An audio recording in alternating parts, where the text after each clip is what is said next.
హలనే విశేషరావు. భారత ప్రధానమంత్రి నరేంద్ర మోడీ గారి వ్యూహాన్ని గమనించినటువంటి అమెరికా అధ్యక్షుడు ట్రంప్కు తడిసిపోతుంది. ఎందుకో తెలుసా?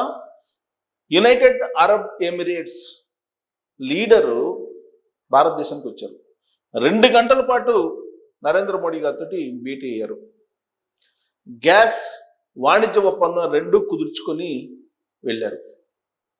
ఒకవైపు పాకిస్తాన్, టర్కీ ఈ దేశాలని అమెరికా మూవ్ చేస్తుంది భారతదేశం మీద. అలాగే సౌదీని కూడా జత చేసింది. కానీ అరబ్ ఎమిరేట్స్ మాత్రం, యునైటెడ్ అరబ్ ఎమిరేట్స్ మాత్రం భారతదేశం వైపు నిలబడింది. ఎప్పుడైతే యుఏఈ లీడర్ వచ్చారో భారతదేశానికి 6 గంటల పాటు ప్రయాణం చేసుకుంటూ 2 గంటల పాటు భారతదేశ ప్రధానమంత్రి నరేంద్ర మోడీ గారితో ఉన్నారు. వాళ్ళిద్దరి మధ్య ఏం జరిగింది అనేది అమెరికా తెలుసుకుని గాబరా పడుతుంది. గతంలో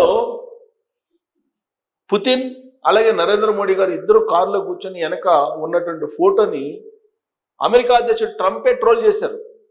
అంటే పుతిన్, నరేంద్ర మోడీ గారు ఇద్దరు, రష్యా అధ్యక్షుడు పుతిన్ అలాగే భారత ప్రధాని నరేంద్ర మోడీ గారు కలిసినటువంటి ఫోటోని చూస్తేనే గజగజలు అడిపోయాడు ట్రంప్.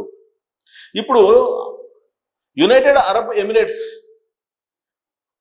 లీడర్ రావడంతో ఇప్పుడు నరేంద్ర మోడీ గారితో 2 గంటలు కలవడం, ఇది ఏ పరిణామానికి దారి తీస్తుంది అనేది ఒక జలక్ ట్రంప్కి కనిపిస్తోంది. దీంతో పాటు అదే రోజు యూరోపియన్ యూనియన్ ట్రేడ్ డీల్ రద్దు చేశాయి అమెరికాతో. చిన్న దేశాలని చెప్పేసి లెక్కలేనితనంగా ట్రంప్ వ్యవహరించాడు. ఆ చిన్న దేశాలే, మిత్ర దేశాలే యూరోప్ యూనియన్ అమెరికాతోటి ట్రేడ్ డీల్ని రద్దు చేసుకున్నాయి. దీంతో ట్రంప్కి ఏం చేయాలో అర్థం కానిటువంటి పరిస్థితుల్లోకి పడిపోయాడు. దీని అంతరికి కారణం ఏంటంటే గ్రీన్లాండ్ చుట్టూ అమెరికా సైన్యాన్ని మోహరించాడు. మరోవైపు డెన్మార్క్ సైన్యం అక్కడికి వచ్చింది.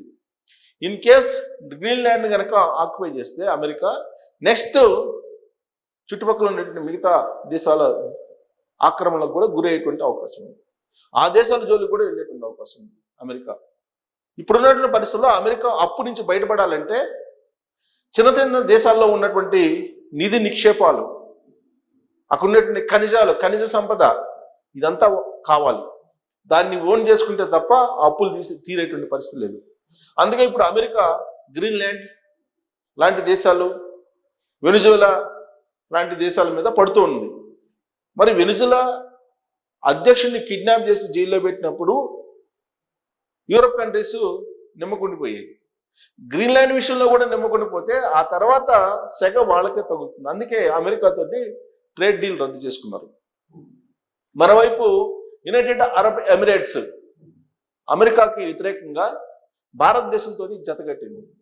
ఇప్పుడు యునైటెడ్ అరబ్ ఎమిరేట్స్, భారతదేశం, చైనా, రష్యా ఇవి ఒకటిగా ఉన్నాయి. వీటికి కనుక యూరోపియన్ యూనియన్, ఆ యూనియన్లో ఉన్న దేశాలు ఇటలీ, ఫ్రాన్స్, తర్వాత యూకే ఇవన్నీ ఉన్నాయి కదా, ఇవి కనుక జతకట్టాయంటే అమెరికా, ట్రంప్ 2 గోవింద అయిపోయినట్టే. అందుకే ఇప్పుడు ఒక అడుగు వెనక్కి తగ్గినట్టు కనిపిస్తుంది ట్రంప్. ఏంటి అసలు యునైటెడ్ అరబ్ ఎమిరేట్స్ నుంచి నరేంద్ర మోడీ గారిని ఎవరు కలిశారు, ఏం డీల్స్ చేశారు అన్నది ఇంటర్నేషనల్గా న్యూస్ వచ్చింది. దాని మీద ట్రంప్ కూడా చాలా కాన్సన్ట్రేషన్ చేశారు. ఇది కేవలం 2 గంటలు ఉన్నారు. 6 గంటల పాటు ప్రయాణం చేసుకుంటూ వచ్చారు. ఇరాన్ మీద దాడి జరపడానికి అమెరికా ఎప్పుడైతే ప్రయత్నించిందో అదే సమయంలో యునైటెడ్ అరబ్ ఎమిరేట్స్ లీడర్ ఇక్కడ భారతదేశంలో అడుగుపెట్టారు. ఇది మోడీ వ్యూహాత్మకంగా ట్రంప్కి ఇచ్చినటువంటి జర్క్. 2 గంటల పర్యటనలో కీలక ఒప్పందాలు. భారత్ వచ్చిన యుఏఈ అధ్యక్షుడు ప్రధాని మోదీతో పలు అంశాలపై విస్తృత చర్చలు. యునైటెడ్ అరబ్ ఎమిరేట్స్ అధికారిక బృందం సోమవారం 2 గంటల పాటు భారత్లో పర్యటించి కీలక ఒప్పందాలు కుదుర్చుకుంది. యుఏఈ అధ్యక్షుడు Sheikh Mohammed bin Zayed Al Nahyan ఆధ్వర్యంలో వచ్చిన ఈ బృందంలో అబుదాబి, దుబాయ్ రాచ కుటుంబాల సభ్యులు కూడా ఉన్నారు. యుఏఈ ఉపప్రధాని, రక్షణ మంత్రిగా వ్యవహరిస్తున్న Dubai crown prince Sheikh Hamdan bin Mohammed bin Maktoum కూడా ఈ బృందంలో ఉన్నారు. వీరంతా ప్రధాని మోదీతో విస్తృతంగా చర్చలు జరిపి ఉగ్రవాద నిర్మూలన, కృత్రిమ మీద, రక్షణ రంగంలో సహకారం, వ్యూహాత్మక పెట్టుబడులు తదితర రంగాల్లో ఒప్పందాలను కుదుర్చుకొని పత్రాలను ఇచ్చిపుచ్చుకున్నారు. ఇది ఇంపార్టెంట్. యునైటెడ్ అరబ్ ఎమిరేట్స్ రక్షణ ఒప్పందాలకు సంబంధించిన ఒప్పందాన్ని కుదుర్చుకుంది భారతదేశంతో. అంటే రాబోయేటువంటి రోజుల్లో భారతదేశం రక్షణ ఉత్పత్తులను అందజేయబోతుంది యుఏఈకి. ఇది కంటగింపుగా ఉంది అమెరికాకి. ఎందుకంటే ఇరాన్ మీద దాడి జరుగుతున్నటువంటి క్రమంలో ఇరాన్లోకి అమెరికా సైన్యాన్ని పంపిస్తున్నటువంటి తరుణంలో మిడిల్ ఈస్ట్ నుంచి ఇబ్బందికరమైన పరిస్థితుల్ని అమెరికా ఎదుర్కొంటుంది. అందుకే ఇప్పుడు వ్యూహాత్మకంగా అమెరికాని ఇరుకుని పెట్టేలా ఈ ఒప్పందాలు కుదిరాయి. ఇక ఇందుకు సంబంధించిన వివరాలను భారత విదేశీ వ్యవహారాల శాఖ కార్యదర్శి విక్రమ్ మిశ్రీ వెల్లడించారు. భారత్ యుఏఈల మధ్య రక్షణ రంగంలో వ్యూహాత్మక భాగస్వామ్యానికి సంబంధించిన సంకల్ప్ లేక లెటర్ ఆఫ్ ఇంటెంట్ పై ఇరుపక్షాలు సంతకాలు చేశాయి. ఏటా 50 లక్షల టన్నుల వంతున దీర్ఘకాలం పాటు ద్రవీకృత సహజ వాయువు అలాంటి LNG సరఫరా పైన ఒప్పందం కుదిరింది. గుజరాత్లోని డోలారాలో ఉన్న స్పెషల్ ఇన్వెస్ట్మెంట్ రీజియన్లో యుఏఈ పెట్టుబడులకు సంబంధించిన సంకల్ప లేఖపై కూడా సంతకాలు జరిగాయి. ఆహార భద్రత, వ్యవసాయ రంగంలో సాంకేతిక పరిజ్ఞానానికి సంబంధించి అవగాహన ఒప్పందం కుదిరింది. భారత్లో data centre, super computing cluster, వినూత్నంగా డాటా ఎంబసీ ఏర్పాటుపై చర్చలు జరిగాయి. సాంస్కృతిక రంగంలో సహకారంలో భాగంగా అబుదాబిలో హౌస్ ఆఫ్ ఇండియా ఏర్పాటు చేయాలని నిర్ణయించారు. సో ఇవి కీలకమైనటువంటి ఒప్పందాలు.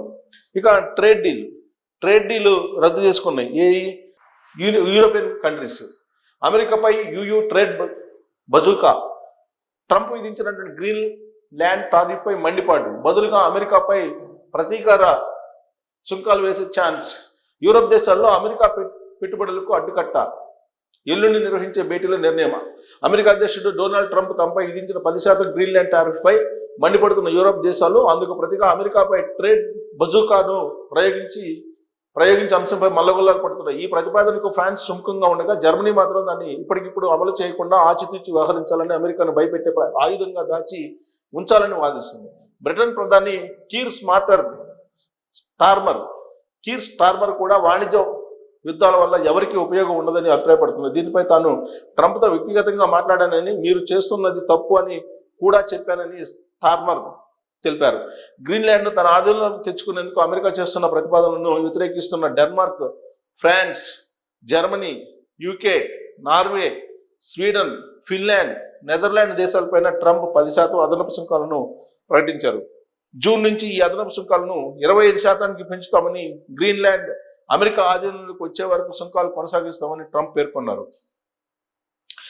ట్రంప్ ప్రకటించిన గ్రీన్లాండ్ టారిఫ్తో యుయు దేశాలపై సుంకాలు ఫిబ్రవరి 1 నుంచి 25%, జూన్ తర్వాత 40% పెరుగుతాయి. ఈ నేపథ్యంలో అమెరికాపై ట్రేడ్ బజూకాను ప్రయోగించాల్సిందిగా యుయుకి విజ్ఞప్తి చేస్తానని ఫ్రాన్స్ అధ్యక్షుడు మేక్రాన్ ఇప్పటికే ప్రకటించారు. సో ఇదంతా గందరగోళం నడుస్తున్నటువంటి క్రమంలోనే యుఏఈ అంటే యునైటెడ్ అరబ్ ఎమిరేట్స్ అధ్యక్షుడు ట్రంప్ని భయపెట్టేలాగా మోడీని కలిశారు. ఏమిటి ట్రేడ్ బజూకా? సుంకాల విధింపు, పెట్టుబడులను అడ్డుకోవడం, సేవల నిలిపేత వంటి చర్యలలో ఇతర దేశాల ఆర్థికపరమైన ఒత్తిడి తెచ్చి రాజకీయ నిర్ణయాలను తీసుకునేలా యూరోప్ దేశాలను బలవంతం చేసిన సందర్భాల్లో బలంగా ప్రతిఘటించడానికి, అటువంటి ఒత్తిళ్లపై పోరాడడానికి యూరోపియన్ యూనియన్ దేశాలు ఒక కొత్త శక్తివంతమైన ఆర్థిక వాణిజ్య విధానాన్ని రూపొందించుకున్నాయి.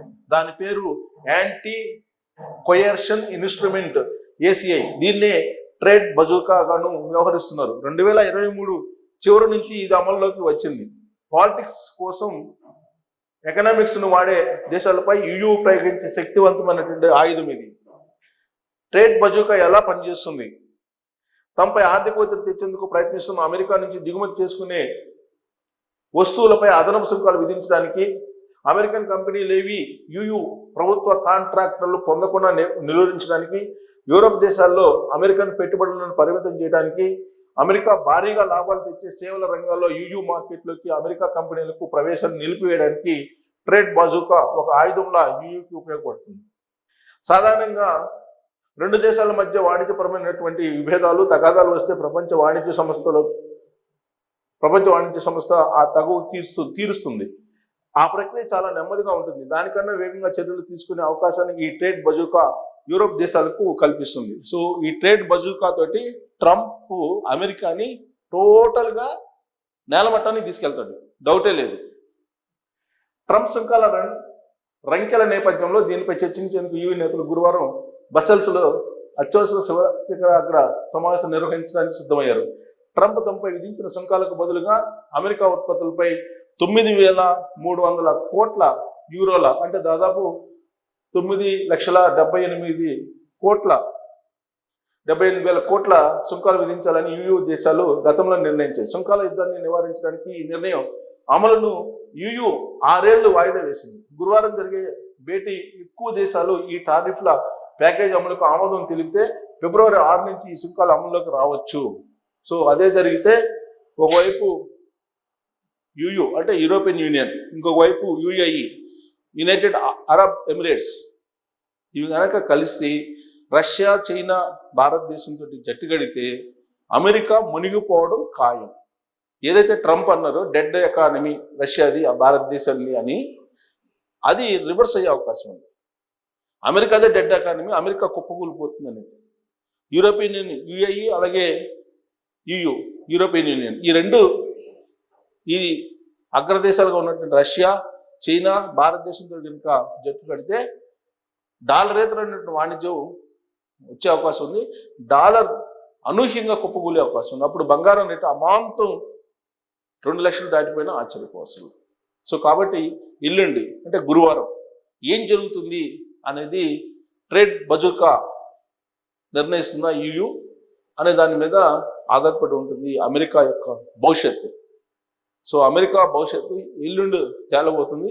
ఒకవేళ కనుక యూయూ దేశాలన్నీ కూడా యూరోపియన్ యూనియన్ దేశాలన్నీ కూడా రివర్స్ అయితే అమెరికా చేయగలిగింది ఏమీ లేదు.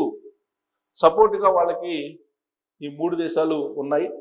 బ్రిక్స్లో వాళ్ళు కనుక చేరితే టోటల్గా ఏవైతే కలలు కన్నాడో అగ్రరాజ్యం గ్రేట్ అమెరికా మేక్ అగైన్ అని, అది టోటల్గా కలగానే మిగిలే అవకాశం లేకపోలేదు. మరి ఇలాంటి పరిస్థితుల్లో అమెరికాని ఏం చేయాలి యుఏఈ అలాగే యూయూ ఈ రెండు ఏం చేయాలి?